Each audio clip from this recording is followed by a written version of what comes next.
Limbah pabrik tahu sebuah tantangan yang perlu dihadapi oleh industri pangan. Mari kita dokumentasikan upaya pengelolaan limbah di pabrik tahu Panjangwangi, Kampung Ranca Beet, Kecamatan Semarang, Kabupaten Garut, yang dimiliki oleh Bapak Wawan Sopian. Pabrik tahu yang bertanggung jawab tidak hanya memikirkan keuntungan, tapi juga keseimbangan lingkungan dan kesejahteraan masyarakat.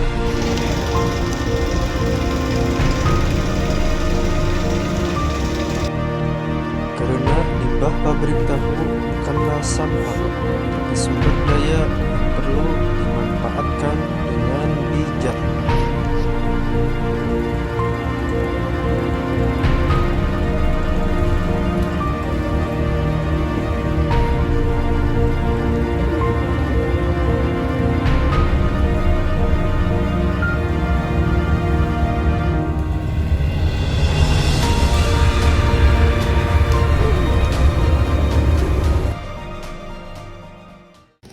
Sabtu tanggal 4 Januari 2025, kami dari kelompok 2 yang beranggota saya Alwi dan rekan-rekan saya Irma, Aisyah, Sophia, Najwa, Neng Siti, Teh Nelly, dan Dina Karlita akan observasi dan mewawancarai ke pemilik pabrik tahu yang berlokasi di Kampung Ranca Beet, Kecamatan Semarang, Kabupaten Garut, dalam pengolahan proses hasil limbah dari pembuatan tahu.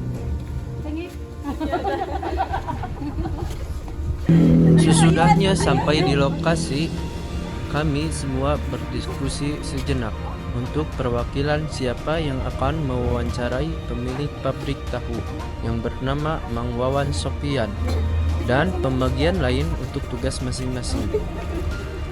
Setelah itu kami semua langsung berjalan dengan tugas masing-masing. Irma dan saya langsung menemui pemilik pabrik tahu, yakni Mang Wawan Sopian, untuk meminta izin terlebih dahulu supaya bisa observasi dan mewawancarai pabrik tahunya. Nah, bagel kisah ini terpanggil karena waktunya bapak nuju kita sarang lingkungan bapak, sarang pegawai bapak. Utami nama abdi teh hoyong naraskeun bahasana upami Indonesia bapak bakal tiasa. Insya Allah. Nah, untuk pertanyaannya itu saya akan menanyakan kepada bapak selaku pemilik pabrik ini, mungkin pabrik ini itu didirikan pada tahun berapa kira-kira? Pabrik sampai sekarang pabrik ini udah 9 tahun, berarti tahun 2015 aja. Oh, 2015. 2016. Tahun 2016, udah 9 tahun sampai sekarang. Apakah bapak ada inisiatif ketika membangun pabrik tahu ini untuk melanjutkannya hingga ke perusahaan-perusahaan besar seperti yang lainnya?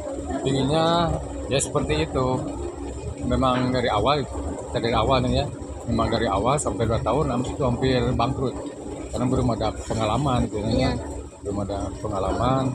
Kalau kesah, susah manis pahit itu memang terasa. Tapi dengan keinginan yang kuat, ya alhamdulillah gitu. Kita bapak sekeluarga kalau mengijabahnya sampai sekarang berkembang.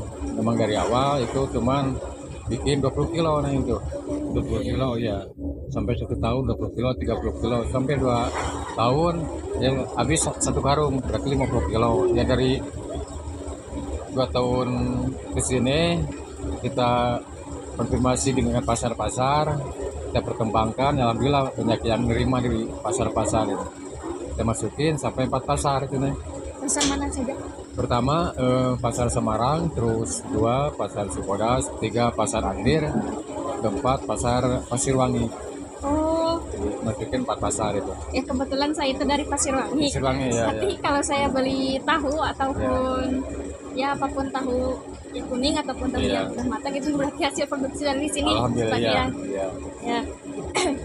berarti Bapak itu mengalami yang namanya naik turun proses Iya. ekonomi perekonomian, Iya. tapi alhamdulillahnya Alhamdulillah, iya. pabrik ini ya udah jalan ya seperti Jalan. yang saya dan teman-teman lihat. Iya. Produksinya juga semakin banyak. Alhamdulillah, semoga untuk ke depannya itu semakin maju lagi, Iya, semakin sukses. iya, amin, amin. Semoga bisa mendistribusikan produk Bapak itu sampai ke luar daerah. Iya, amin, mudah-mudahan. Karena yang kami lihat itu dari luarnya saja, Iya. produk Bapak itu, dan saya mungkin udah menikmati ya produk Bapak dari Pasar Pasirwangi dan Samara, itu alhamdulillah rasanya memuaskan bagi Iya, saya. amin, amin, mudah-mudahan. Nah, untuk prosesnya itu untuk pembuatan tahu itu ada apa saja sih Pak? Pertama kalau tahu kuning itu kunyit seperti ini ya. Ini ada.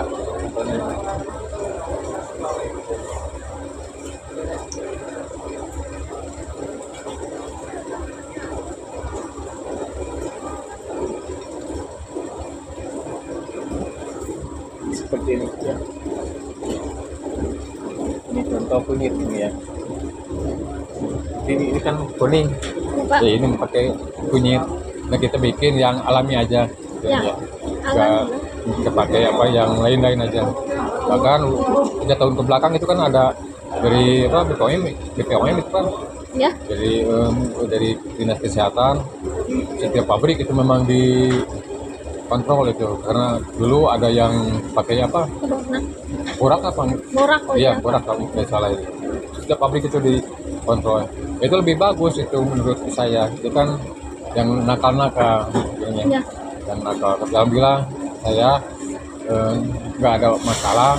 Saya perlihatkan sampai sampelnya dites aman alhamdulillah. Karena yang bikinnya ya alami-alami aja itu.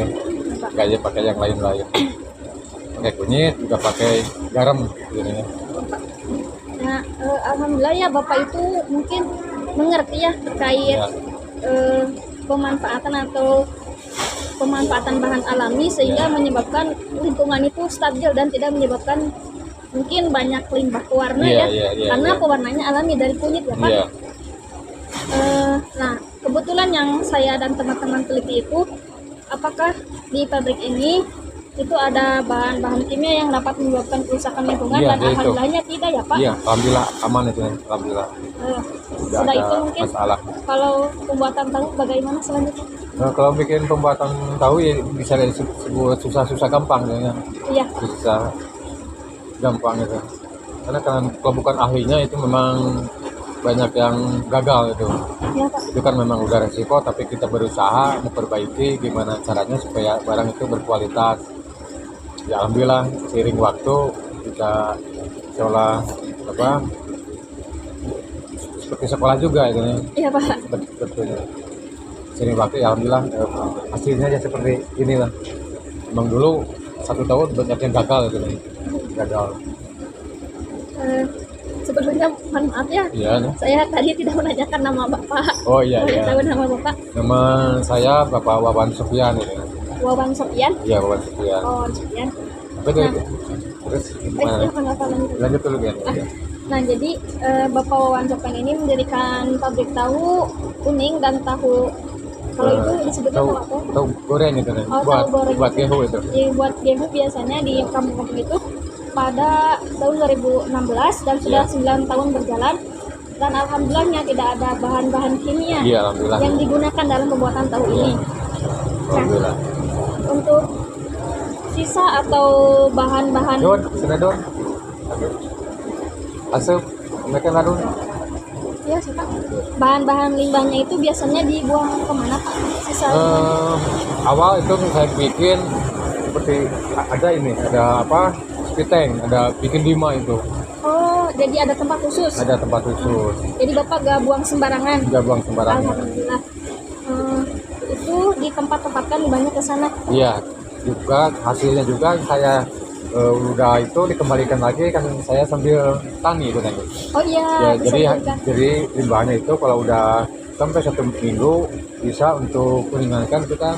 Kalau biasanya orang lain kalau cocok tanam banyak belinya dari toko-toko. Ya, ya, ya. Jadi saya bisa mengurangi 50% Dari yang dari limbah limbah itu. dijadikan pupuk. Jadi kadang pupuk. Alhamdulillah Itu ya, Pak. hasilnya lebih bagus sebetulnya kan. Kalau udah saya kasih tahu sama orang lain juga, saya udah contohin ini hasilnya. Kalau nggak hasil kalau jelek ya udah jangan aja, karena saya ke terus pakai limbah itu, tapi jangan kita seperti ini baru terus dibuang langsung, nggak boleh itu. Jadi minimal 1 minggu sampai 2 minggu kita bisa dipakai itu, pakai pupuk tanaman lebih bagus itu sebetulnya hasilnya. Ya, tapi yang saya lihat juga ya, limbah dari pabrik tahu itu tidak terlalu beresiko terhadap lingkungan sekitar, Iya, iya. kan cuman air ya Pak.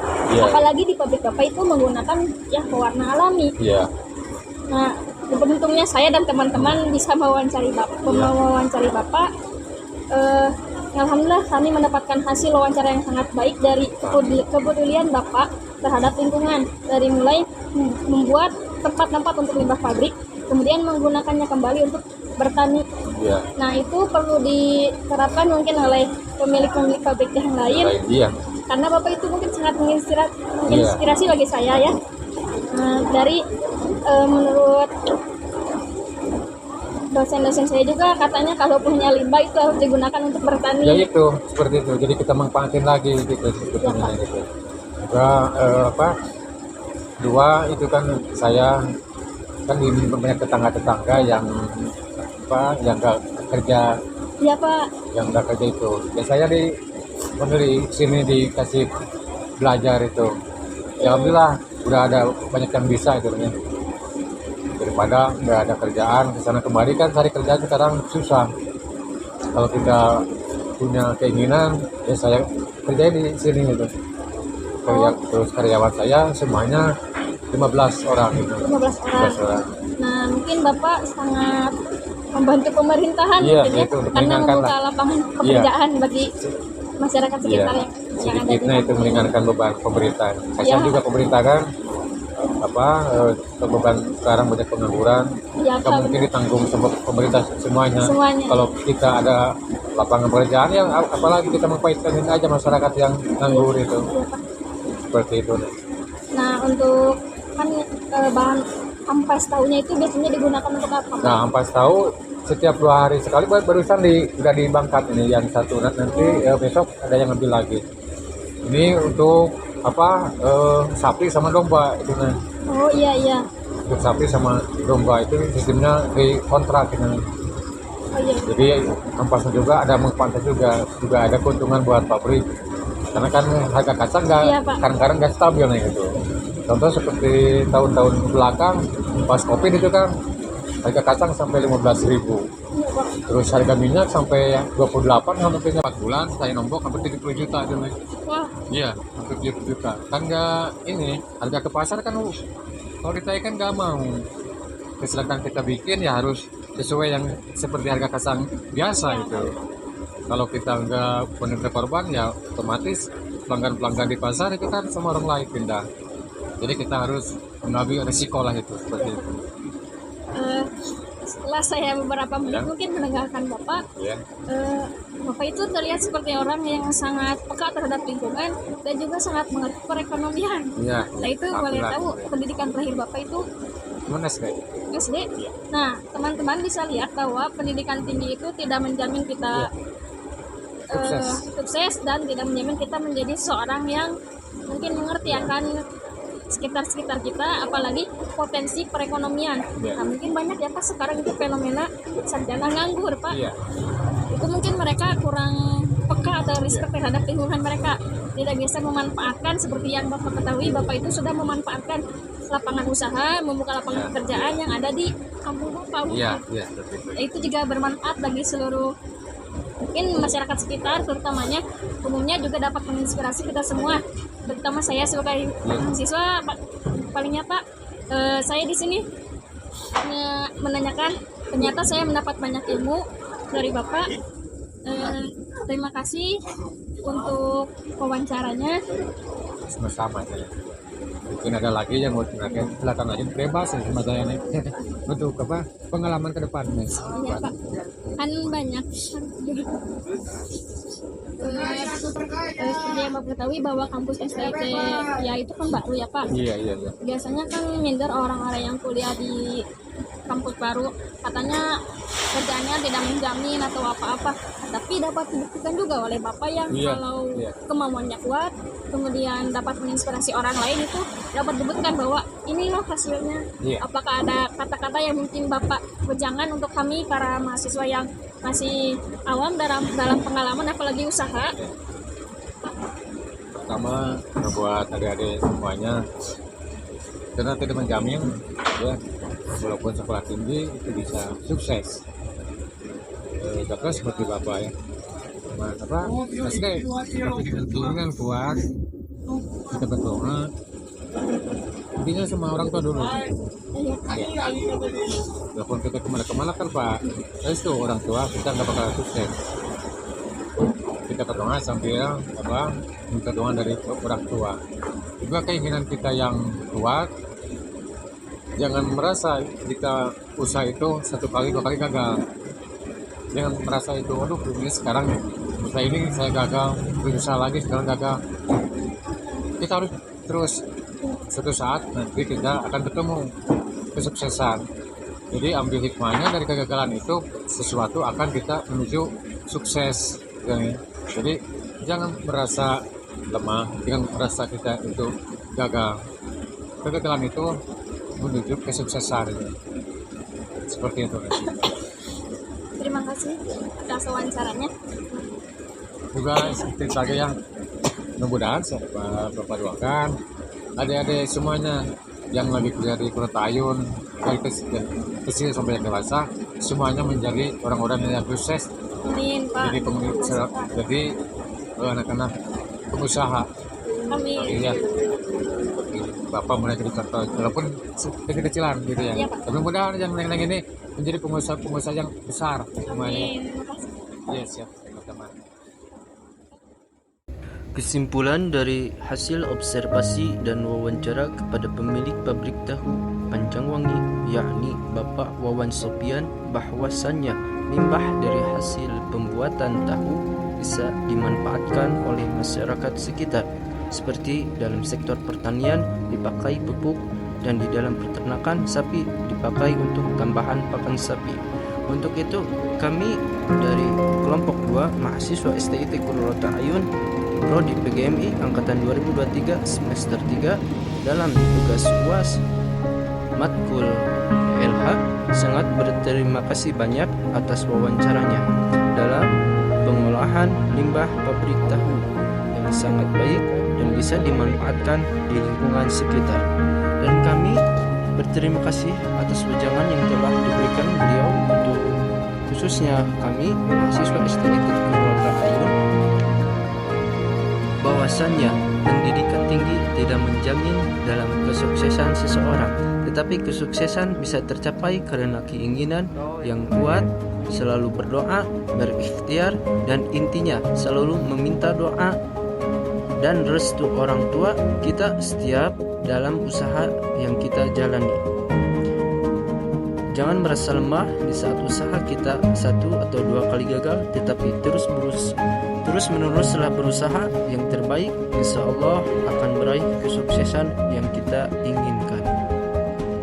Sekian dari kelompok kami. Mohon maaf apabila banyak kekurangan dalam observasi dan wawancaranya. Assalamualaikum warahmatullahi wabarakatuh.